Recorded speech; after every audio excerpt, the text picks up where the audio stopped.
Welcome back, everyone, to a new episode of China Tech Chat, the new expert format on trends and tech in China. Today it's just us two, Kimo and myself, because today I'm going to interview Kimo since he's the expert on this topic. Hello, Kimo. Hello to Sydney. Hey, great to be back. It was always my favorite event of the week. I think now it has been a bit more than 2.5 weeks, so very happy to be here today again and to talk about a very exciting topic that's close to my heart.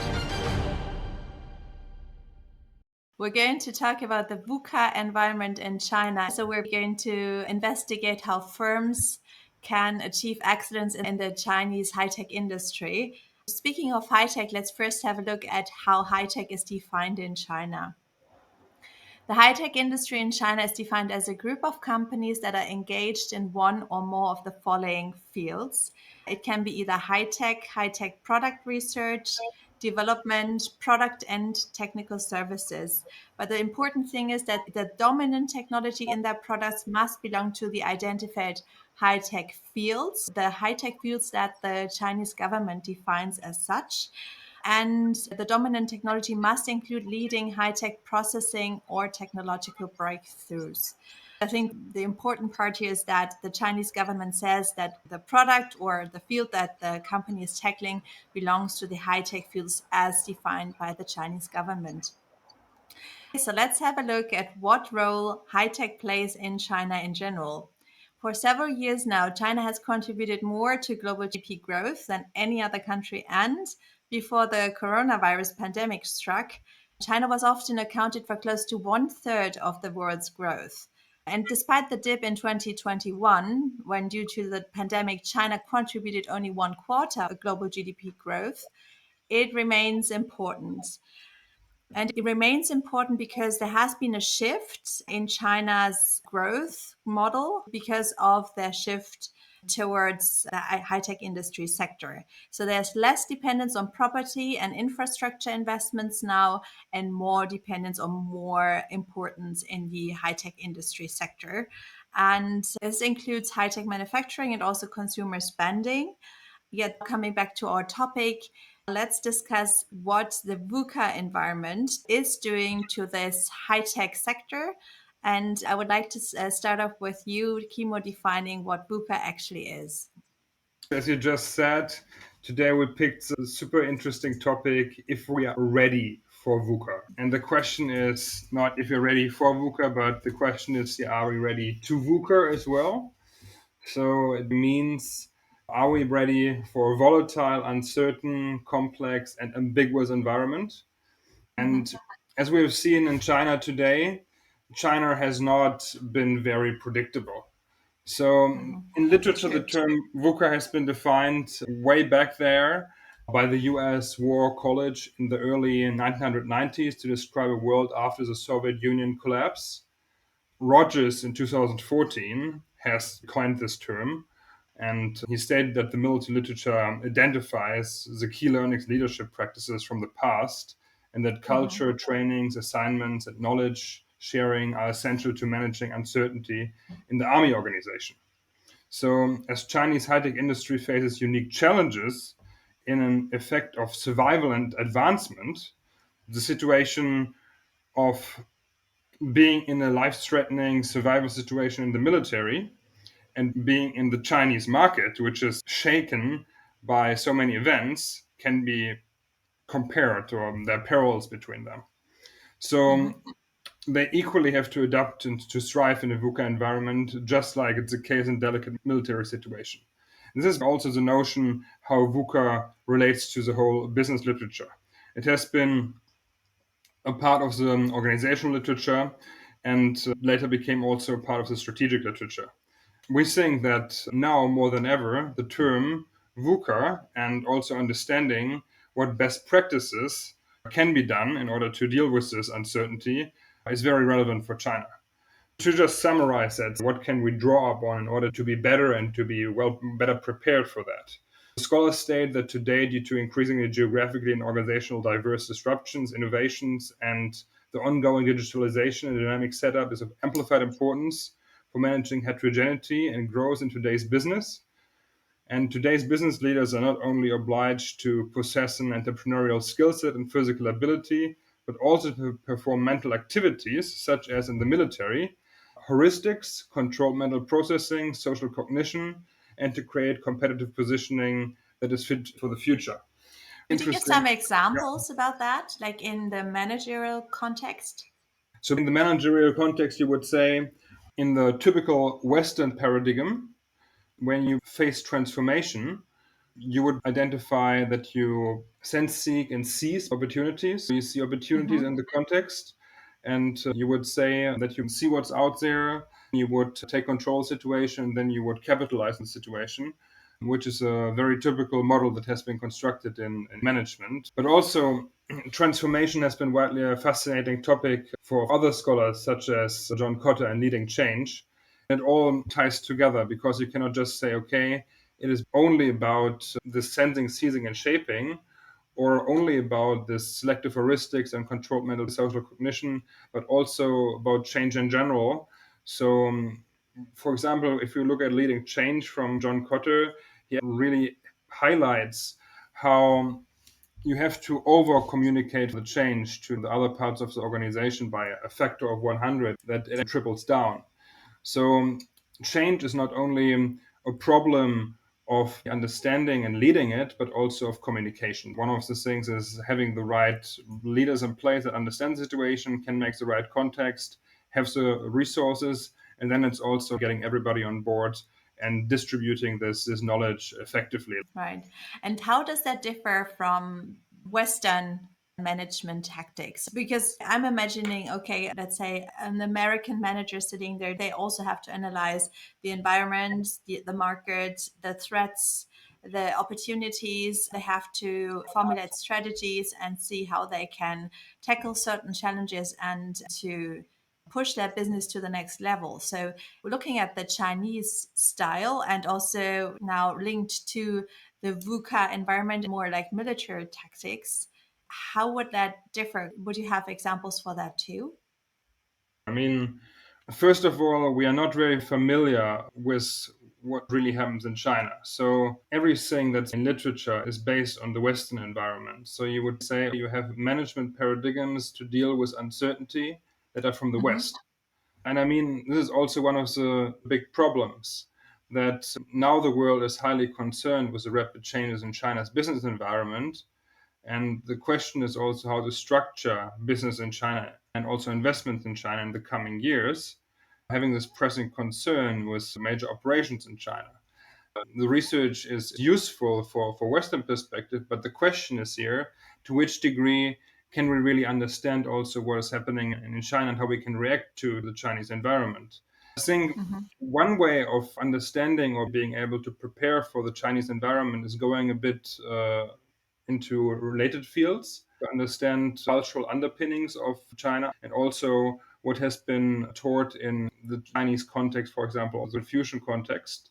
And if we go, for example, back in Chinese history, we can say there has been also the same learnings for the Chinese environment that it has been for the West, but there's just missing the literature, and it has been missing that people put the things together.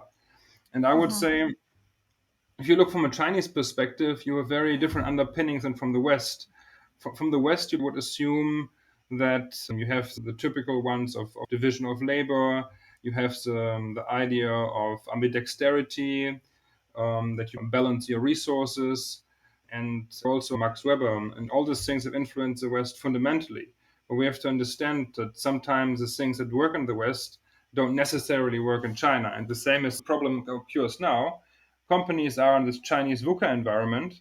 And the question is, what do you do in a big company? Do you just apply literature?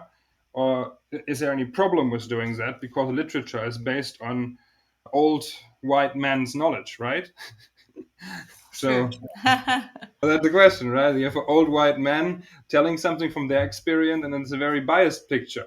It doesn't include Hmm. the view of women, it doesn't include the view of any other cultures. I think to be able to in the future react to what's happening in China, especially you have to go from this ambidexterity thinking that has been now developed as a dominant paradigm shift. If you look at alone as strategic literature, He would say that, okay, at the beginning you had the firm in the market-based view, and then you basically developed that a bit more to a resource-based view, also a knowledge-based view, and then now you come into the ideas of ambidexterity, that you have one finger in the water and see how hot that water is, and one finger you basically have in your operations and see if everything is running smooth. So you divide your cognitive resources as a manager.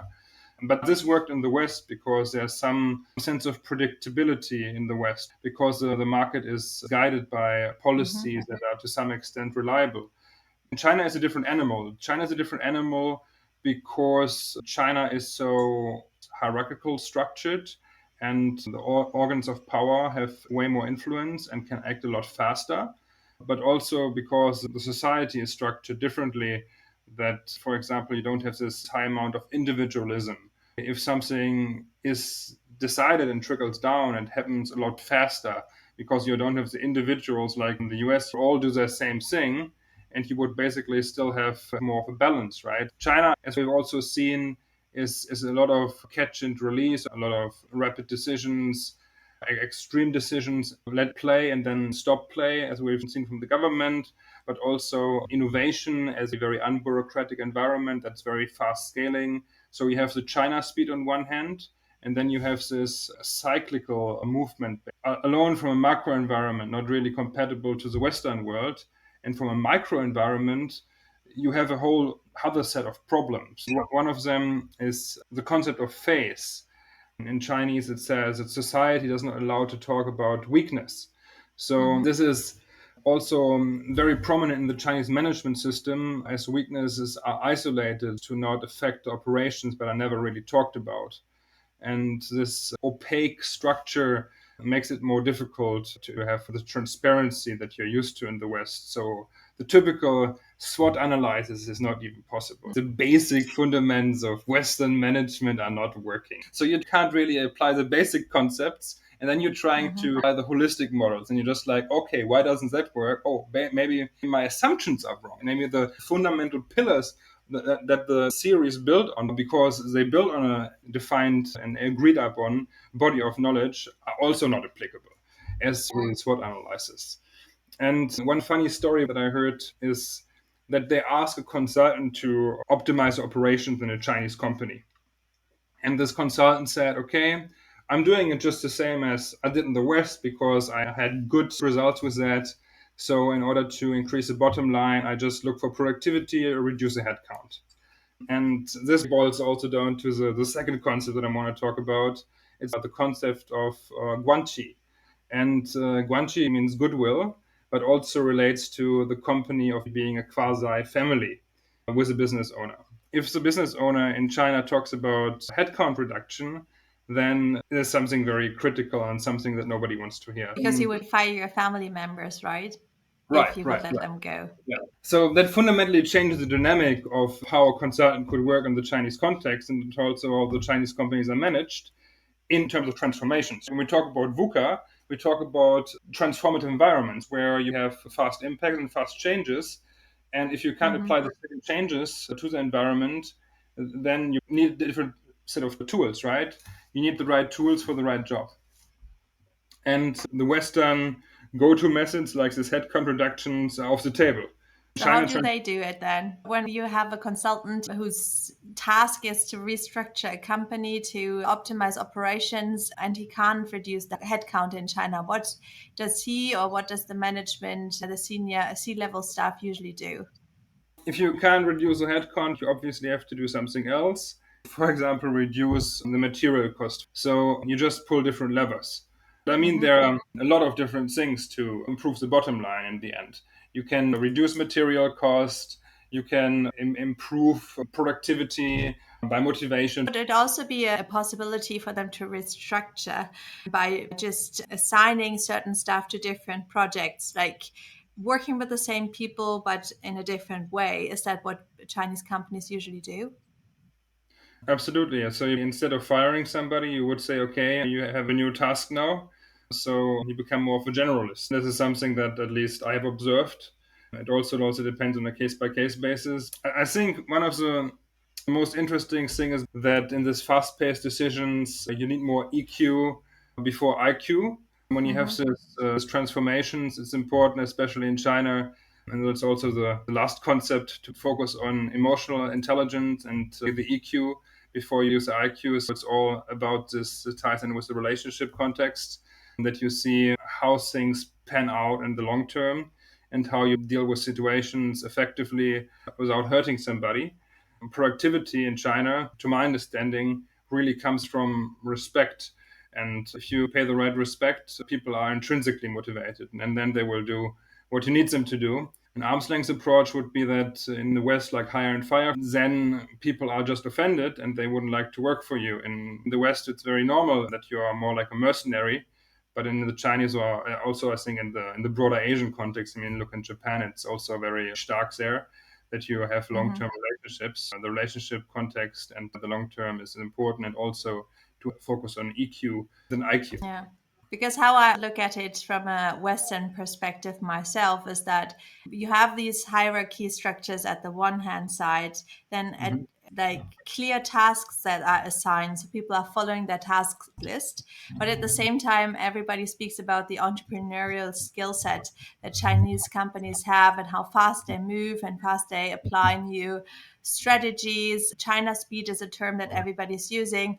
Listening to you, I understand that the managers are often the entrepreneurial people who have the ability to act quickly, react to new threats or new circumstances in the market with a fast pace, which involves assigning people to certain tasks. So, my understanding is the managers are very entrepreneurial, the staff is usually following their direction, which would somehow match with your message that the EQ is more important.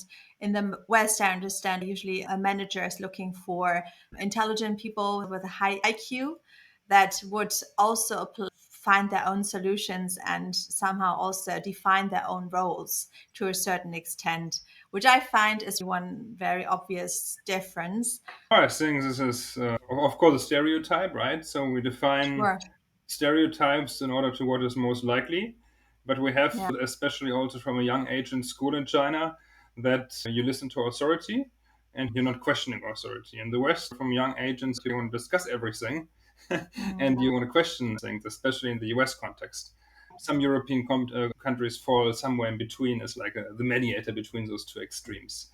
But talking Mm. about how this has an implication on the Chinese worker, he doesn't like to structure his own tasks. Usually, if he has been Mm. educated in a Chinese context, he pays a lot of attention to the roles and the hierarchical structures, and has a lot of respect for the seniors and also for the elderly, which is to some extent also like a good thing. When you look, for example, at parenting or respect for the elderly in general society, in the West, it's completely off the rails. I mean, in many Western countries, it just went down the drain completely. No respect for anybody, no respect for teachers, no respect for the elderly. It's just sad to see. But in China, you have the other extreme where you don't even voice your own opinion without being asked for it. You mentioned that it's like a father with his family. And I think that's a good image also to have in mind or keep in mind when we talk about the VUCA environment. As a parent with small children, you would usually tell your children what to do and guide them how you learned based on your values and how you perceive life and what you deem right or wrong, just to give them a certain framework and more security in the first couple of years. And I think that's probably some nice image to understand it better.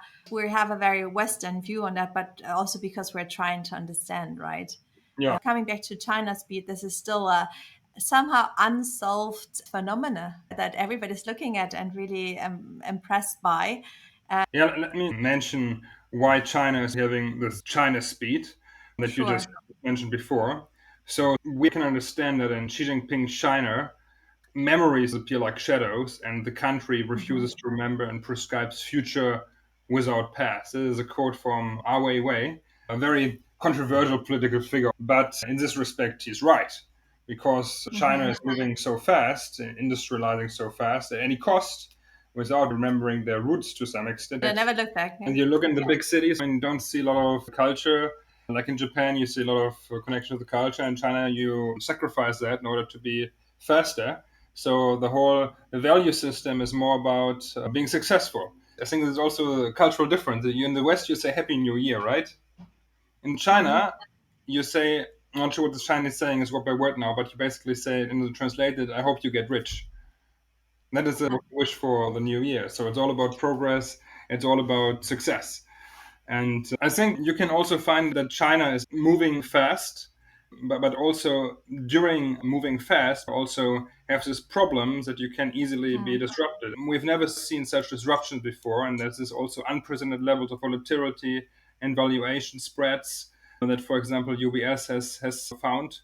And we can see also that next to disruption that are internal within China, and that was the people law, that was the three red lines that we've seen, but also the disruptions of the entertainment industry, and then the corona pandemic and how the Chinese state has been dealing with that, and the crackdown that we just mentioned on high tech. Apart from this, we also have megatrends, and megatrends add to this picture of this rapid speed and the disruptions of the old. For these megatrends, we see mobility, artificial intelligence, sustainability, and biotechnology. And we see Hmm. that for mobility, China is at the forefront of a massive electric vehicle revolution, and the country is the biggest market for electric vehicles worldwide and produces 72% of the world's lithium ion batteries. So they have been really integrated in this upstream focus. I would say it was more like by accident, right? So the Chinese government has been pouring money in there, and then they noticed, oh, we have something good going on, and then they never stopped pouring money into it, and then it became a world-class ecosystem, especially in the battery industry, where now BYD is selling the most electric vehicles in the world. They overtook Tesla. It's crazy. And so there's one of the major trends then here. And then artificial intelligence automation is extended into the Chinese citizens' everyday life. And especially during the pandemic, you were able to see robots at the front line helping to, for example, check the temperature of people when they got out of the train. Something that's only possible because you have a low bureaucracy in China, and people are like, okay, we accept robots in everyday life, or there's not much bureaucracy that's sent in the way. So you have this quick way to market and also to test this innovation. China being a petri dish for growth in this sector, Hmm. and also the relative cheap local currency and the large labor force obviously also add that you can produce robotics within the country. And this notion indicates the trend for Chinese leadership in the very connected niches as well. And then trend is one of the big ones. So new environmental regulation and enforcement of the Paris climate goals are becoming more intense, and also companies become increasingly accountable for their supply chain. I think to one extent you have the West having ideologies about sustainability that are kind of now basically extended to China because the supply chain needs to be sustainable. And China is part of the supply chain as a partner. And the question is Right. here, how long can Chinese companies be not environmentally friendly and still be part of this value chain? So they're forced by the B2B business to become greener. And then you have this other notion of Chinese citizens also opening up to the sort of environmental protection, CSR and SDG, and also embracing that from an educational perspective. I think that this comes by Shanghai being so dirty. You see all this air pollution. I think you have experienced that something has to be done. So in China, it's not an elusive phenomenon, but environmental pollution is something very tangible in China. Yeah, but not as bad anymore as Not before. Remember 800 AQI in Beijing where you couldn't see the next skyscraper, but this is not happening anymore. I understand that you could say the 5 years plan and the defined high tech fields are giving a certain framework which makes it possible for firms to still be actionable in a VUCA environment.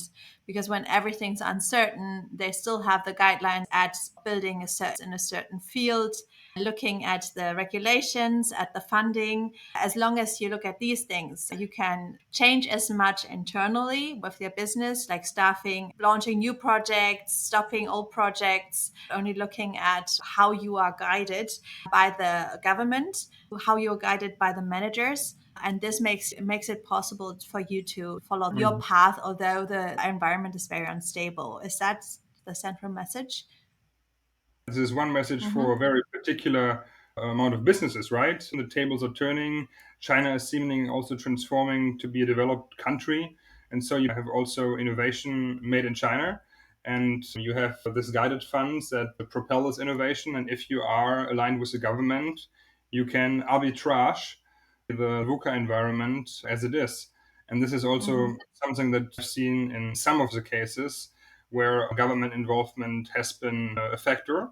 And for upcoming companies, and especially for CVC activity from big companies, it needs to be considered what the 5 year plan is and how this aligns. And anything that is outside the 5 year plan is risky. It's more risky than before. The last one is the biotech sector, and it's a core area of national scientific and economic development. You see the government interests there. And there are significant opportunities in China, and those include an improved policy support due to recent developments and innovation breakthroughs in AI augmented biotech space, connecting to the topic before. And there's an increasing available and educational talent in the biotech sector, especially with Chinese universities ranking higher and higher in world university rankings and becoming more respected, and also attract talent from abroad themselves instead of just sending people abroad and getting them back as academics.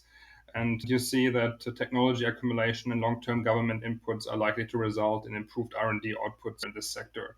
Some important hallmarks innovations in this space includes special robotics, high-end instrumentation, rail transportation equipment, and high-end computer numerical control, machinery that are all important for the logistics and also for the operations of hospitals and how they can deal with patients, and then what drugs you can develop. So it's a whole ecosystem here as well. We discussed the management style. We said that as for Western companies that come to China, it's important to always sit down, reflect on the management style. If there's anything that should be adapted in your tools, rethinking everything that you actually learn from scratch in the West, looking at the developments on a global scale with the geopolitics and the growing uncertainty in our world. I think it's probably a good advice to adapt a lot of these tactics and strategies and apply local learnings on a more global scale to stay innovative. I'm not sure if you have anything to add. If so, please jump in. I think the main takeaway is that you look at a Chinese company and also leadership within the Chinese VUCA environment, and what does it take to be VUCA? What does it take to dance into this VUCA environment? Necessary things are, rather than being ambidextrous in the West, you would be more reactive. The Chinese success factors depend on portray of more creative but also more resourceful activities that are in response to what basically happens in the external environment.